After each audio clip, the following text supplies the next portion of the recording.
My name is Paulyne. I mean, we know each other, so yeah, I'm Paulyne, otherwise known as the artistic psychologist. Nice to meet you. My name is Gloria, as you already know. I'm just Gloria Gitonga. Okay then. Right, let's begin. What would you tell someone who feels like they'll never make it through their grief?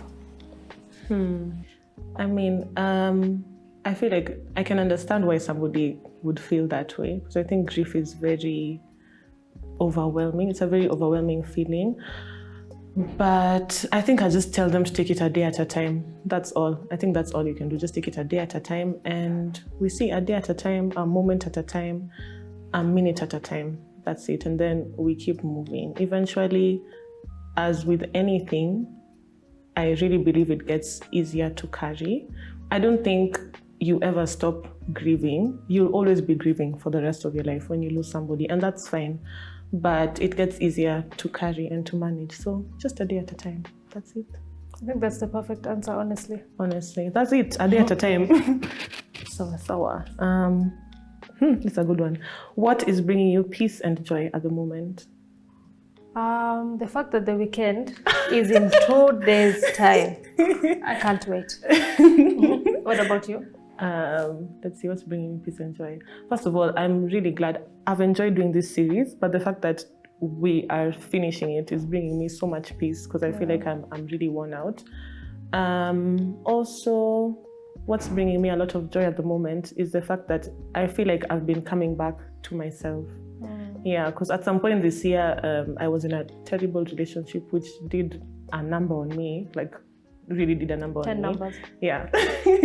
Gloria is my close friend, so she knows. She knows what happened. But I'm just so glad that I've been able to come back to myself. And I feel like I'm more empowered now. I'm like an ultra version of myself, you know. Ultra version. Ultra version of myself. So Yeah. that's bringing me a lot of joy. Oh, that's fantastic. Love that. I love that too. Have you dealt with any personal grief during this pandemic season? How has that been for you? I'll answer first. Yes, I lost my granddad. I lost my guka in 2020, and the whole thing was just hectic. Seeing him in hospital, he was in hospital for a little bit of time. Because of the pandemic, we can't go in, you can't be how many people. So it was hectic from the start. But the grieving process thereafter, even the funeral, I wouldn't say it was any different. Really, I don't think I had any expectations that were not met because it was the pandemic.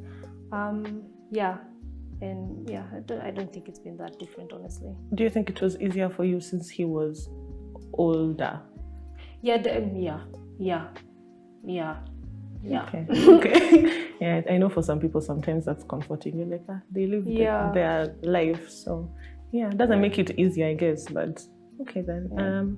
For me, I lost one of my uncles last year, May, and then another one in September. Yeah, so that was difficult. I think especially for us, since our culture is very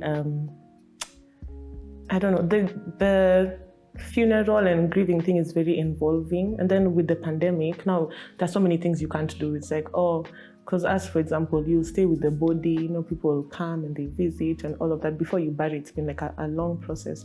But not being able to do that, then of course, it was COVID season 1. So it's like, things were just thick. Yeah, we don't know what's going on. And then, it was just a whole mess. So, and I think just that, and I couldn't attend the funeral for my first uncle, that really pained me. Still does. It really, really pained me. So, yeah. And I think also, maybe I would say, at some point I was also grieving what I think was like a loss of myself because of this relationship. Yeah. I feel like I had somehow lost myself along the way. But yeah, now I've been able to come back to myself, I guess. It's still a process, but...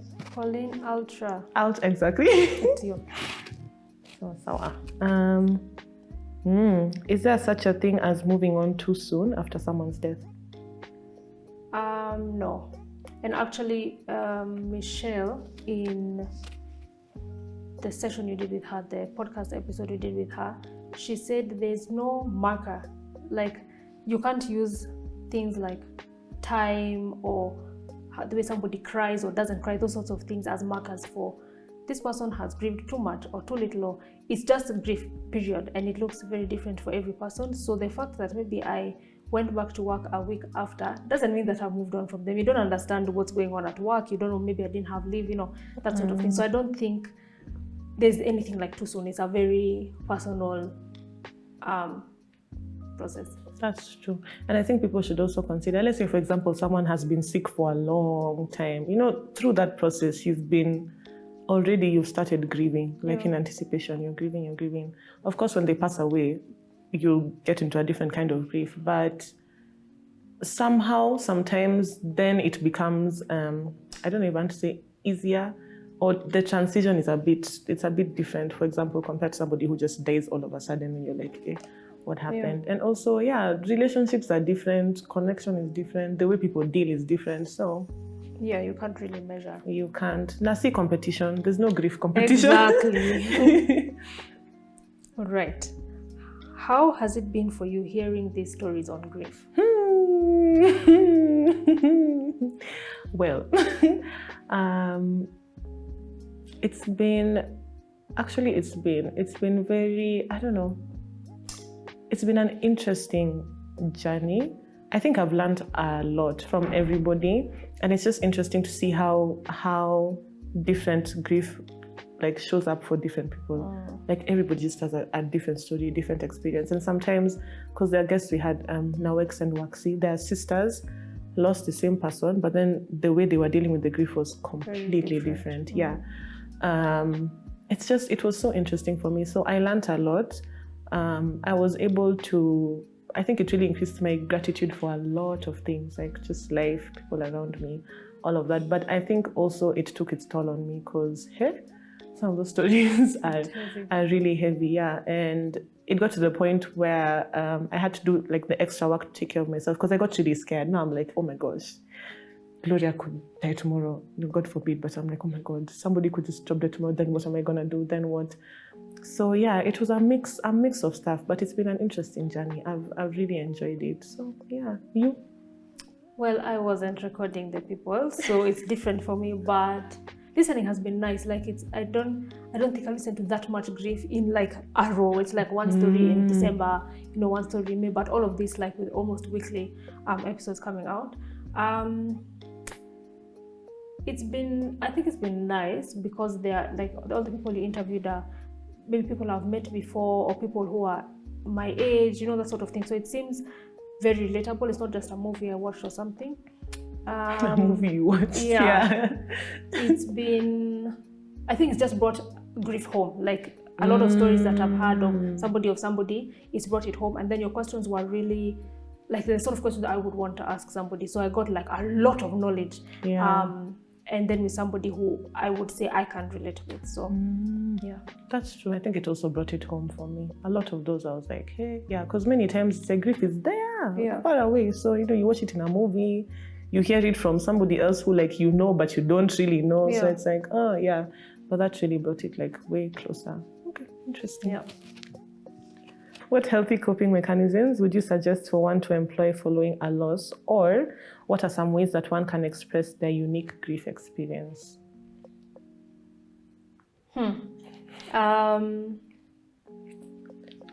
So expressing your personal grief is very important, especially in, let's say you lost somebody in your family. So your sister has also lost that person, your parent or your cousin has also lost that person. So you could get lost in that. We've all lost this person, but still that person meant something special to you specifically, you as Paulyne or you as whoever else. So finding ways to express that is important and is different from just I'm just crying, for example. I like that. Ways to do that I would recommend. Speaking to people, especially people who you feel are open to listening or people who can relate. So again, if it's a family member, then you talk to that person's child or your sibling or your cousin, somebody who knew the person, because they may understand maybe some of the stories you're telling.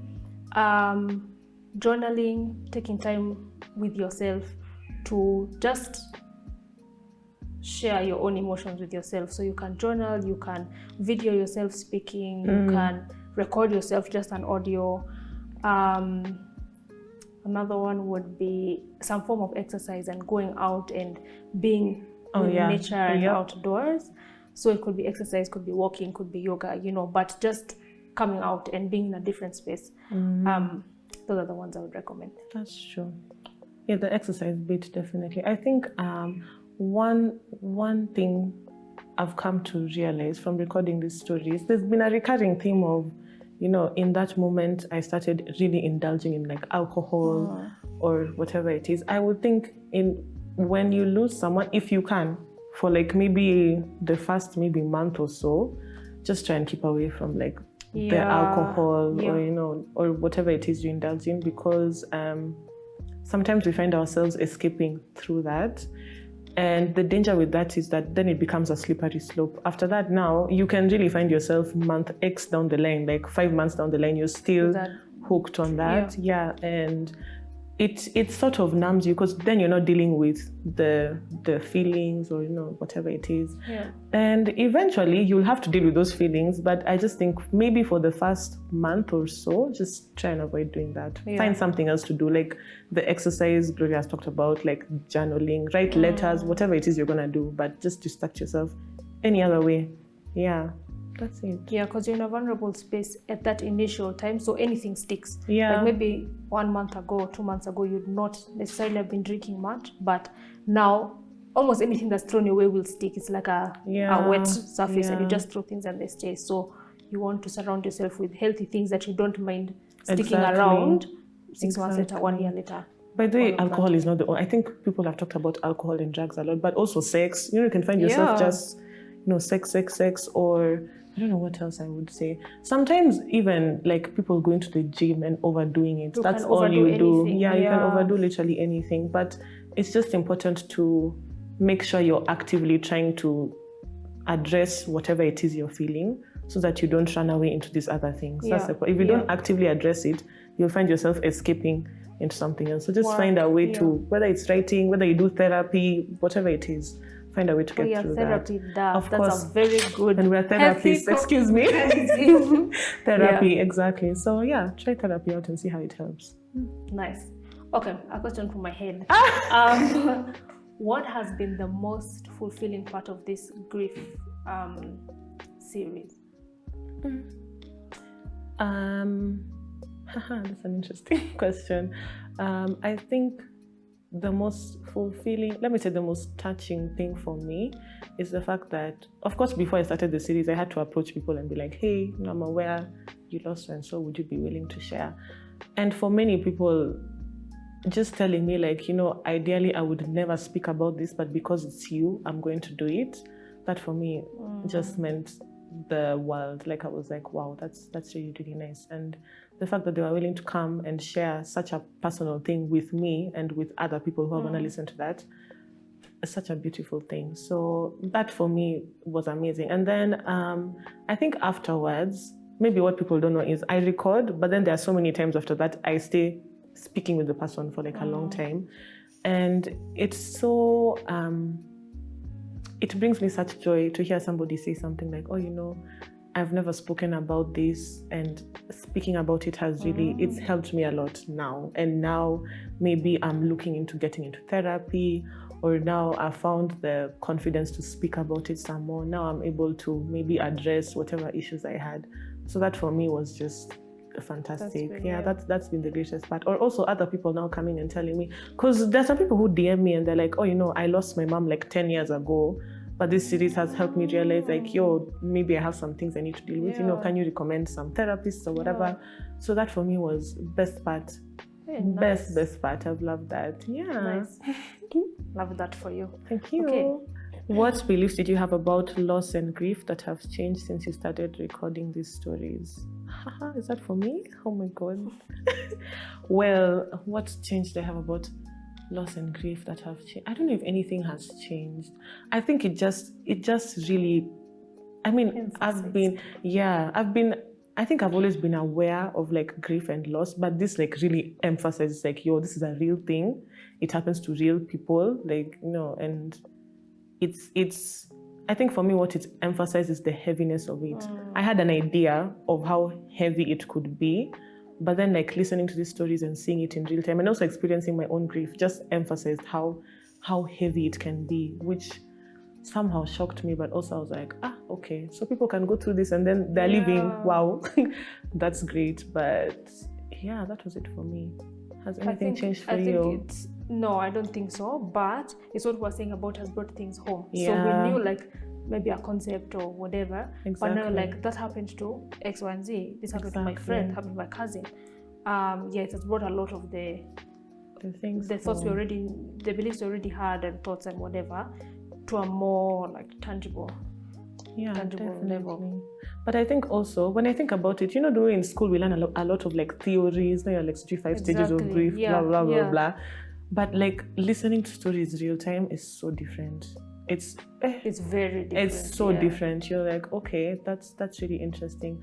But something else I'm sure it did for me is, as much as I feel like I always have this like fear of like death and loss, but somehow it's lessened. I'm like, okay, it just made it like anything. I think when you're afraid of something, the more you expose yourself to it, when you talk about it, when you get to hear like, oh, this is what people are going through, this is what happens. As much as, we know that for loss and grief, it's always very personal, but still listening to people talk about it, like it lessens the fear that you have. Because, I mean, it's scary to hear somebody being like, yo, this is so life-changing and it's painful and all of that.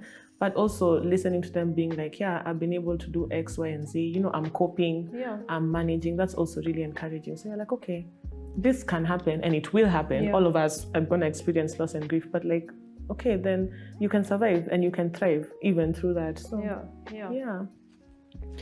when one's life is touched by loss and grief, it's easy to slip into a state of fear of who will die next and how you will deal with that. What would you say to someone struggling to deal with that?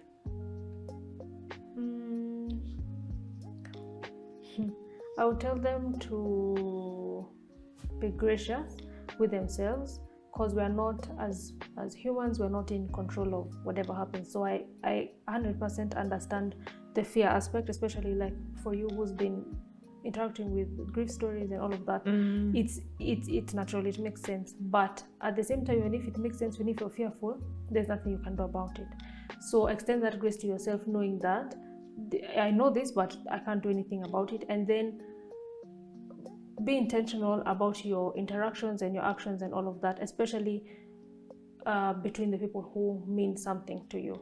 So if it means, calling your friend more often or spending time with your siblings at home more often, just like be intentional about your interactions, bearing in mind that you never know when that will be the last one. And you don't, like, that intentionality is so that there's no, you rest assured knowing you did what you could when you could.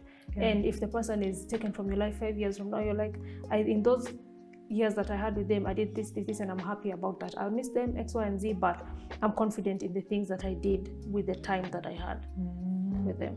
I agree with that. I think it's a matter of knowing what's in your control and what's not in your control. So death is not in our control. We don't know when we'll die. No, we don't know who will die, when they'll die, how they'll die. We don't know. But what's in your control maybe is the quality of your interactions. How you've interacted with these people. When you've interacted with them today, how did you leave them? Like, did you leave without any bad blood or whatever? Then after that, I mean, itakuwa vile itakuwa. Like, there's nothing else. Itakuwa tu vile itakuwa. That's it. Many people are usually at a loss of what to say or do when someone they know loses a loved one. And so sometimes they even avoid going to visit them or avoid talking to them. So, what is the best thing to say or do for a loved one who has lost someone? You can start. Okay. I think it's really a very awkward thing, but I think it's more awkward the more you think about it. So the one has passed, you didn't call the person, now it's been 5 days. Now that just makes it a bigger deal than if you had called on the first day. It's tricky, like a lot of people are sensitive during that time, especially like immediately after maybe the first day, the second day. So you don't want to rub them off the wrong way. But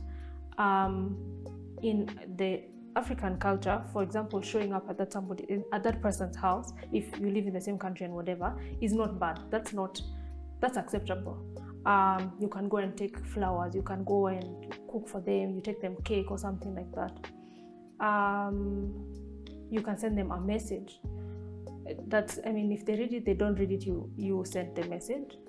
And then also, depending on your closeness with this person, you can also just ask, like, hi, I'm available on Friday in the afternoon. Please let me know how I can show up for you. I can take you somewhere. Just let me know what you need. Yeah, that's what I'd say. Okay. I agree. And I think, definitely people are always, they don't know what to say or do. But I'm a huge believer that the reason we're uncomfortable with certain things is because we'll be uncomfortable with somebody else feeling or expressing something because we ourselves are uncomfortable with that thing. So for example, if I'm 100% uncomfortable with anger from myself, there's no way I'll be able to accommodate your anger. There's no way. So when it comes to grief, I think it's the same thing, because maybe I'm uncomfortable with grief and loss and all of that. There's no way I'll be able to accommodate your grief or loss. So in the long term, I think it's really important for each of us to try our best to be more comfortable with that feeling and that reality, which of course will happen if we talk more about it. You're like, this is something that happens. Yes, it's scary. Yes, it can be really heartbreaking, but it happens. And talking about it makes it easier for us to stomach and deal with. And I think sometimes ask somebody what they need. You don't have to assume. Just ask. You're like, what do you need? Maybe they'll just tell you, it's fine for now, I'm okay. If I need something, I'll let you know. Yeah, it's as simple as that. Like, what do you need? Should I come? Do you want me to help you maybe clean up your house or something? Do you want me to? Just ask and do that. I think that would be my main thing. Ask somebody what they need. And also, I don't think you really have to say much. I think we're thinking too much about you. What can I say? Should I tell you I understand? Should we sorry? All of that. It will be well. Exactly, it will be well. I don't think that's so important. The most important thing is just to be there for that person. And like you said, in the African culture, visiting, if there's stuff to do in the house, helping to cook, helping to serve the guests or whatever, just being there with them throughout the process as much as you can is also really, really helpful. But try your best not to avoid, because the more you avoid, the more it becomes awkward. Exactly. It's like, really. But I'll just stick to you have to do the work to make yourself as comfortable as possible with a certain emotion for you to be able to accommodate it in somebody else. Otherwise, you honestly will never be able to do that. So do the work. Anytime you feel like, hey, this is uncomfortable, ask yourself, okay, what's the discomfort? What's the problem? Try and just sit with that emotion. Breathe through it or something. And allow yourself sit with it. Then eventually it gets easier, I guess. Yeah. Another thing, somebody told me, don't be afraid to say the person's name, the person who died. So, and this is even much later, like after the first week, whatever, years to come. Don't be afraid to say, for example, it's me who died. Gloria would have liked this, or do you remember when Gloria did this, or this is Gloria's room. Like, I feel like a lot of people dance around, like the minute the person is dead, we're now like, we never want to mention. So you had Nani died. Who's that? What do you mean? This is Nani's son. Who are you talking about? Yeah. So don't keep the spirit alive. Talk about them. Don't be afraid to speak about the memories with them and say their name. Like, what I'm getting at is say the person's name. They are dead in body, but they were a person. You didn't used to refer to them as Nani or so-and-so sister, so-and-so's brother. Yeah. That's so... I remember when the first loss I remember experiencing, it was Kitambo. I must have been like in class 3-4. My aunt died. I remember that. Like, I remember every event from that time very clearly. It's crazy. But I remember there's this one time my cousins came, not the children to my aunt. They came to visit us, and my mom would do this thing where she would intentionally talk about her sister. Very, like, she'd be like, oh, just talk about funny stories, or, this time this happened, blah, blah, blah, blah, blah. And in that moment, even she, as she was saying those stories, would cry if she needs to, laugh if you need to, all of that. And I came to realize it also really helped my cousins as well. Because it's a weird thing when somebody was there, then they die, then all of a sudden we're acting as if they were not an existing person. Yeah, like they were very present in our, now we are silent about it, and it's like, okay, but this was a real person. I had a real relationship and real experiences with them. Like, why are we not talking about it? And there's a power to storytelling and narration. It really helps. Like, it really helps you just release a lot of the emotions you're feeling and all of that. But I realized with that, intentionally talking about her and the fact that she was comfortable enough to express what she's feeling made it easier now for my cousins to be able to express what they were feeling. So it made that room, like, it made it simpler for them. Yeah. So even for them, they were able to cry, laugh, be like, I miss mom, which really helps a lot. So yeah, talk about them, say their name, allow this person to, because our silence is what I think really silences other people, because we're already showing them I'm uncomfortable. How do I start saying exactly. So it's like, it's obvious Gloria is uncomfortable talking about my uncle, so now there's no way I'm going to talk about my uncle. So yeah, say their name, talk about them. I agree. This is a nice one. How best would you help someone who's dealing with guilt following a loss to suicide? Right.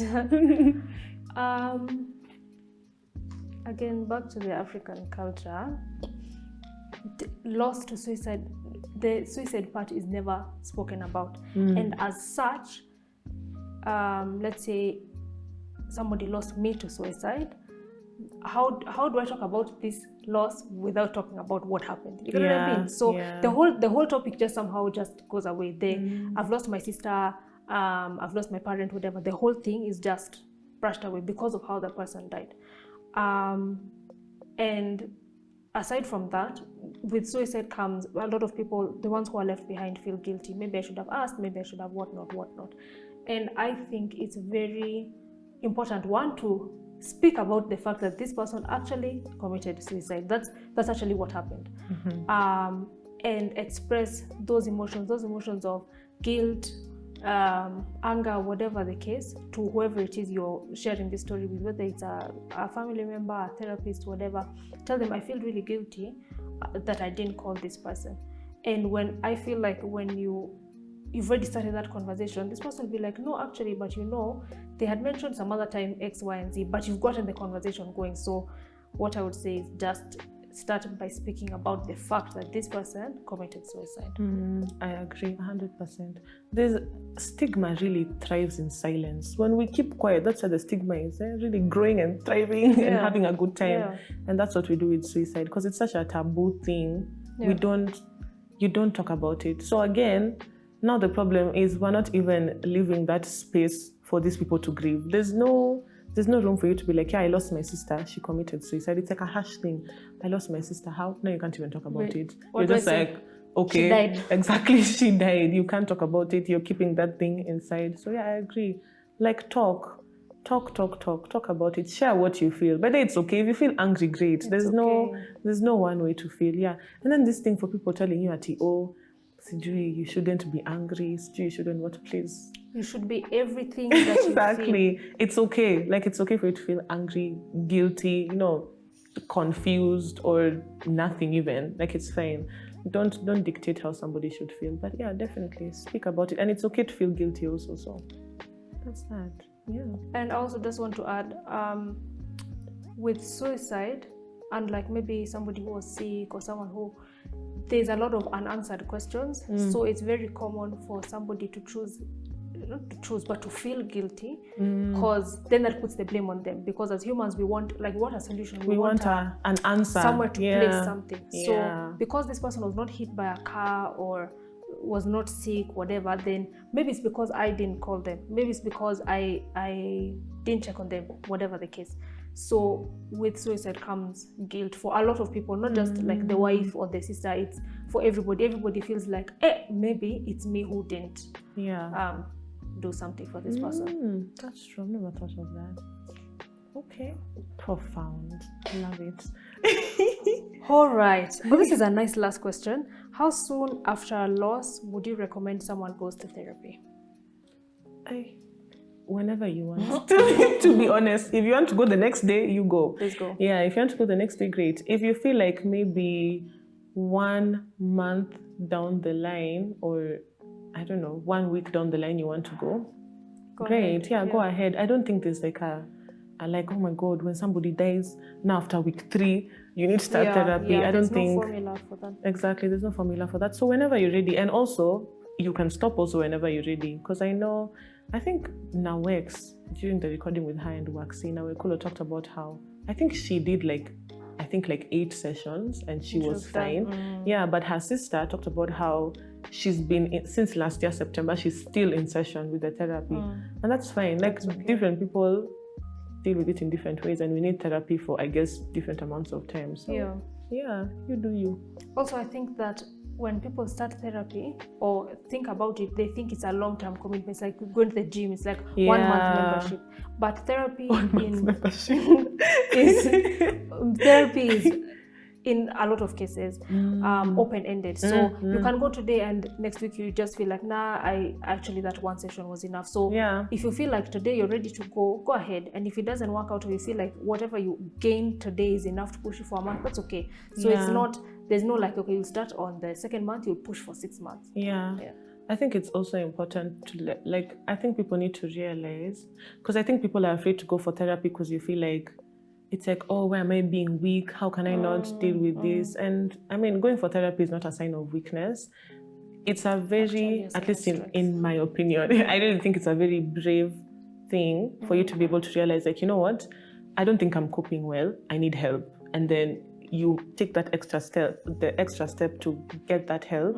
That's a huge, it's very brave. Yeah, it's a bold move. And it's okay. Like, there are some things that are too heavy for us to carry on our own. You don't have to carry something like that on your own. You can get some help for as long as you need to. Then, we see how it goes. Yeah. So, yeah. Nice.